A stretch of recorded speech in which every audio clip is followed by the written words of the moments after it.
fixed the damn roads in Michigan. She has flipped her legislature from red to blue in Michigan. And she has made it a mission to protect reproductive rights for women all across Michigan.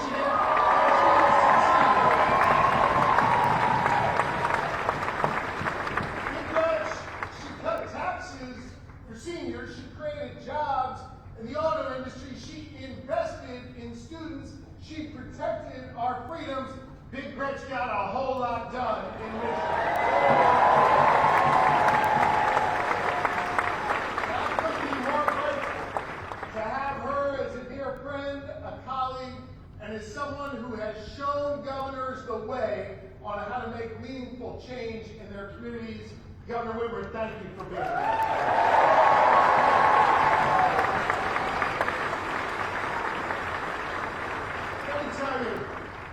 It is so good to be home. This is the community that raised me. It's the community that taught me so much. I love you all. This is the community where I went out and knocked on 18,000 doors in my neighborhoods in Abington and Upper Delaware.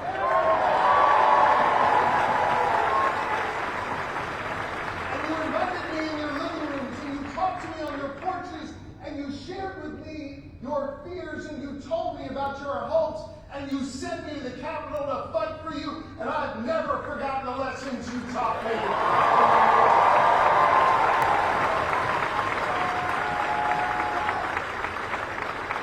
This is the community where I was raised, in the community that on my amazing wife, Lori, Pennsylvania's First Lady, sitting right over there.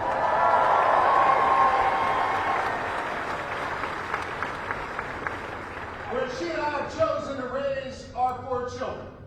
And we feel blessed to be here. This is the community that showed me the way, that taught me about 3 simple letters in the alphabet that I reflect on every day. Governor Whitmer talked about it earlier, GSD. We focus on getting shit done.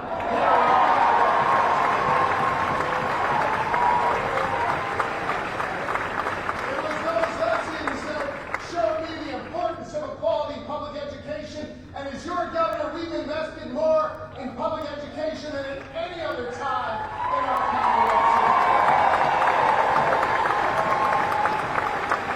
Great schools for our kids, safe communities, because we learned you can invest in police and you can make meaningful criminal justice reform. We've done both.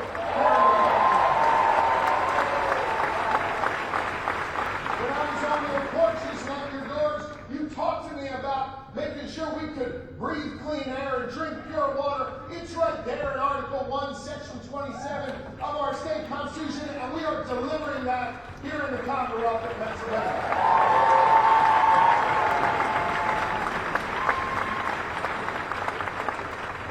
You taught me the valuable lessons that everyone here in the Commonwealth, no matter what they look like, where they come from, who they love, or who they pray to, should have the freedom to chart their own course and the opportunity to succeed. And we have delivered on that freedom agenda for you as your governor.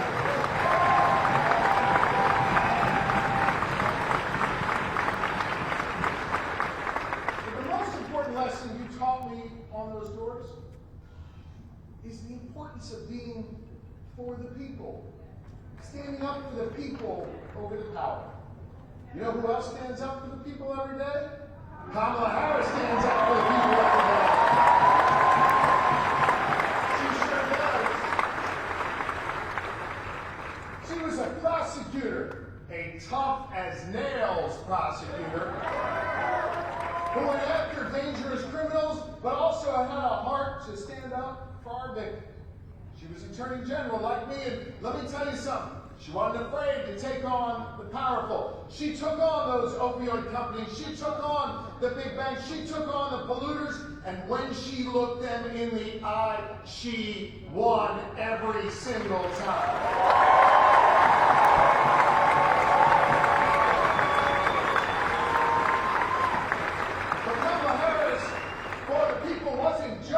a courtroom. Kamala Harris, for the people, was in the halls of power, the corridors of power. As a United States Senator, she never forgot those lessons she learned fighting for the underdog. She stood up every day as a United States Senator, fighting for the middle class, fighting every day for our working families. Kamala Harris, who chose our great president, Joe Biden, Pennsylvania's own Joe Biden.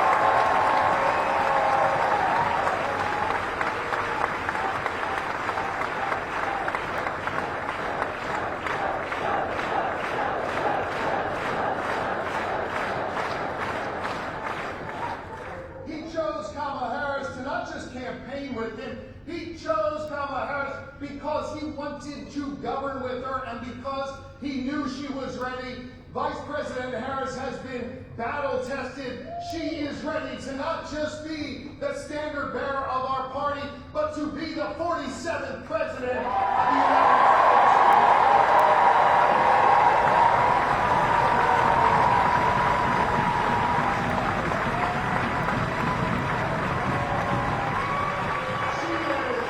She's not only ready, she's damn ready. You know who else knows she's ready? Donald Trump knows she's ready. And you know how I know this? Because he's afraid to debate her now. Do you see that? And it's not just because she's a skilled debater and a courtroom prosecutor who knows how to make the case. He's afraid to debate her because he can't defend his record. He's afraid to debate her because she knows the truth about how he failed as a president when he had the keys to the White House 4 years ago. I want you to think about it. I know it's hard to think about, but I want you to remember those days. Those days, I know, you got to think about it for a minute. Come on, man. Those days of chaos. Those days where you didn't want to pick up your phone and look because you just didn't want to know what he did that day. What alliance he broke across the world. What risk he was posing to our communities at home. The chaos that he injected into our lives. We don't want to go back to that again. We don't want to go back to that. Hell no, right? He's got a record of failure. Fewer people went to work in Pennsylvania when Donald Trump was president. Fewer roads got repaired, fewer bridges got built, and let me tell you what else there was less of when he was president. There was less freedom when he was president. Donald Trump packed the Supreme Court with his hand-picked extremists. And after he was done packing the court, one of the first big things they did was rip away the freedom from millions of women across this country. When he ended Roe v. Wade, Donald Trump did that. Don't forget that. It was more chaos, less jobs, and far less freedom when Donald Trump was president. And listen to me.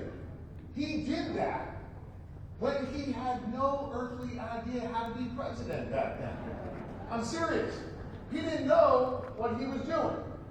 And there were a whole lot of guardrails still around Donald Trump when he was president 4 years ago. I want to tell you why you should be extra scared today.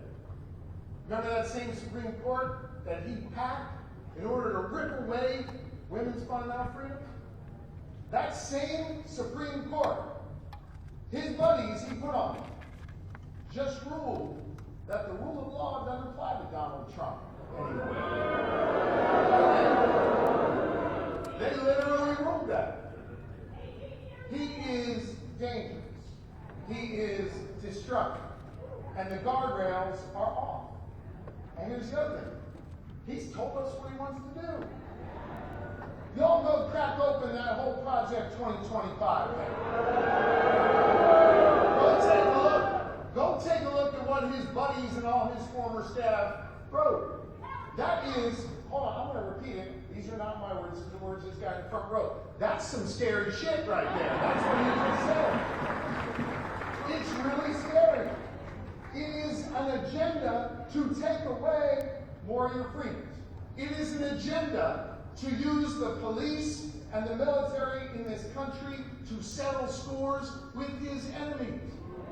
It's an agenda to pollute our air.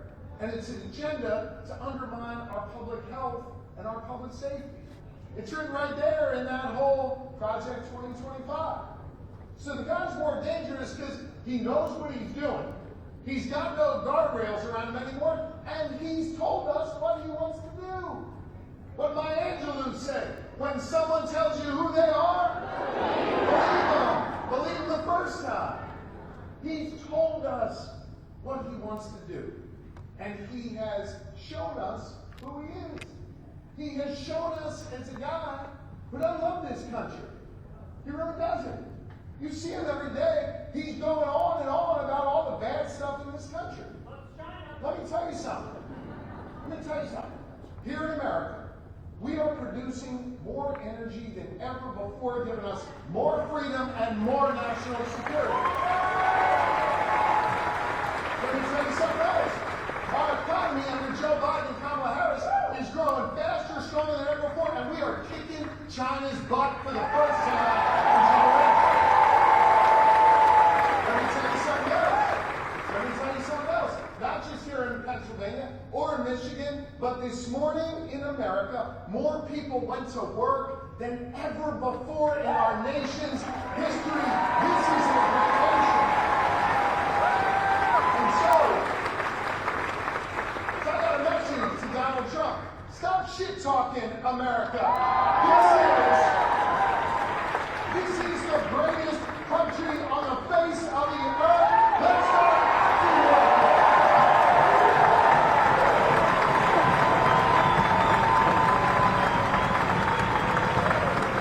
I know that's true. You know that's true. He doesn't know that's true. He keeps talking us down, and he keeps trying to rip away our fundamental freedoms. I mean, I have to laugh. You ever see this guy? Like when he's on stage, he like kind of meanders over and can't really walk well. And he goes over to the flag and he like hugs the flag. And I love the flag, but it's a weird thing he does. Right? But while he's hugging the flag, you know what he's doing? He's ripping away our freedoms. That's what he's all about. Because here's what I know. It's not freedom to tell our children what books they're allowed to read. That's not freedom. It is not freedom to tell people they can go to work, but they can't join a union. That's not freedom. It is not freedom to tell women what they're allowed to do with their bodies.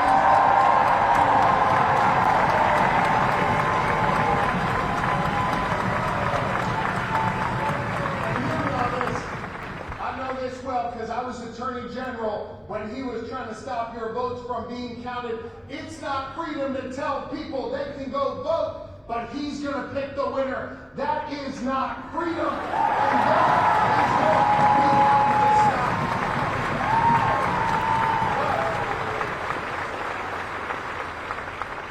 You know what we believe in Pennsylvania? We believe in real freedom in this Commonwealth and in this country. You know who else believes in real freedom?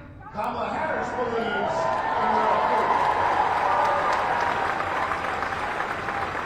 Kamala Harris, she believes in the kind of freedom where we invest in that young girl's public school because we know if we give her a shot, she can make a real difference in life. That is real freedom.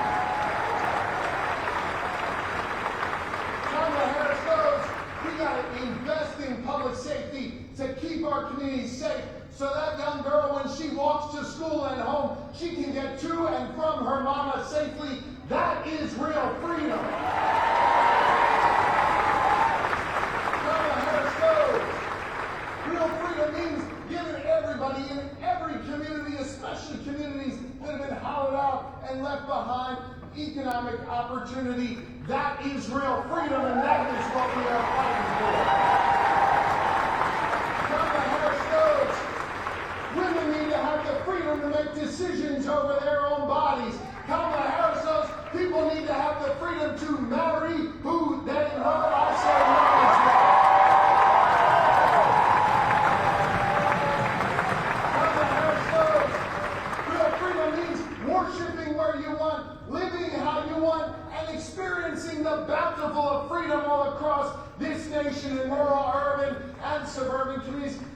is real freedom, and that is what we are fighting for.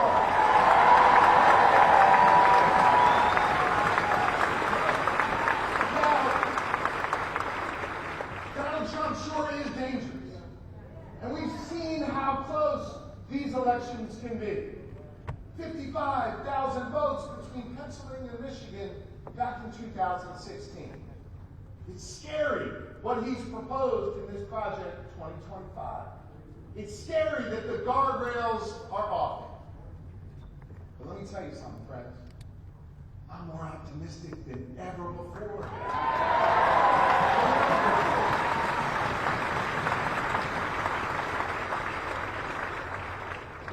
Because this is a nation that's already freed itself from a king. And this is a nation, and this is a commonwealth that has a unique relationship with freedom.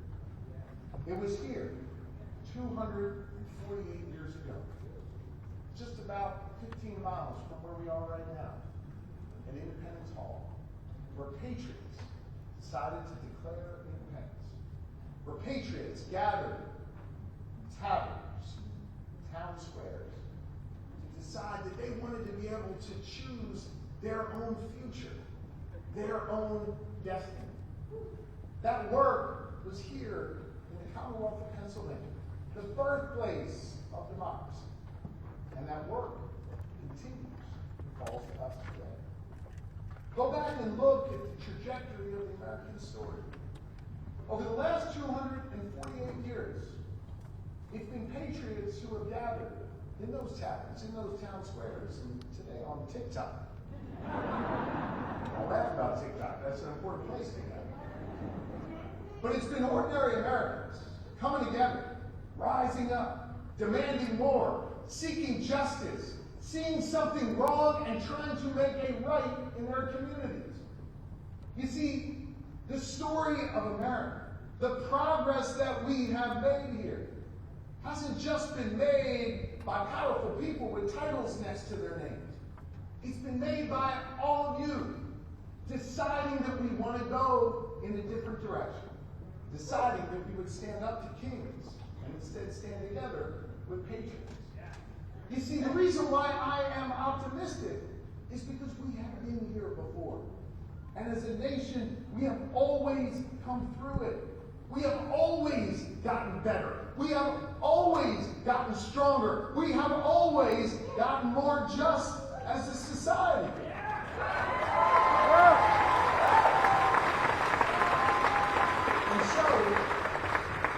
And so the task falls to each of us now to pick up the mantles from the patriots who came before us and do that hard work right now to protect our freedoms. Do that hard work right now to stand up against those who would rip it away. And do that hard work right now to make clear who we are as a nation, what we value as a nation. Listen, Kamala Harris's name is going to be on that ballot. And I'm the one going to be pushing that button for Kamala Harris.